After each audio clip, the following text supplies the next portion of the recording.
Good morning सबाइके आज के सकाल बेलाय 7टार समय घुम थेके उठे गेছি और एरपर आमी एकटू गरम गरम चा खाচ্ছিলাম। एरपर रान्नाघरे गिये देखलाम मा माछ भाजा करছে। दुपुरेर आजके मेनुते पातला माछेर झोल आछे, सेई जोन्नो एकटू रान्नाघरे माके हेल्प करছিলাম। और एरपरे देखो गुबलु सोनार साथे खेला करছিলাম एकटूखानी। और एटा तो तोमादेरके देखानोई हयनि, এটা হচ্ছে সাদা ইঁদুর। দুটো এনেছে জানো, আমার বোনের খুব শখ ও সাদা ইঁদুর পুষবে সেই জন্য। আর এরপর দুপুরবেলার খাবারটা খেয়ে একটা ঘুম দিয়ে নিয়েছিলাম। আর সন্ধ্যাবেলায় উঠে সন্ধ্যাটা দিয়েছিলাম। আসলে সন্ধ্যাবেলায় গোপুসোনাকে ঘুম পাড়ায় না, একটু পরে গোপুসোনাকে ভোগ দিয়ে তারপর ঘুম পাড়ায়। আর আজকে ঘরের অবস্থা খুব খারাপ, সকাল থেকে একবারও সময় পাইনি ঘরটা গোছানোর জন্য।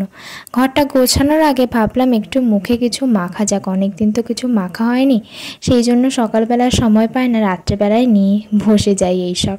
আমার কাছে গুড ভাইবসের একটা উপটান পাউডার ছিল, সেটার সাথে একটু দই আর মধু মিক্স করে চটজলদি মুখে লাগিয়ে নিলাম। এই গরমে বেশিক্ষণ এসব রাখতেও ইচ্ছা করে না, সেই জন্য একদম পাতলা করে একটু মেখে ছেড়ে দিয়েছি। 10 মিনিট পর এটা ধুয়ে নেব। আর তার মধ্যে আমি একটু ঘরটাকে গুছিয়ে নিয়েছি।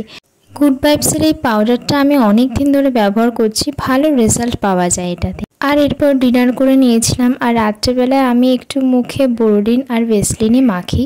তাহলে তোমাদের সাথে আজকে এই অবধি, আবার দেখা হবে পরের একটা ভিডিওতে। আজকের মতো টাটা।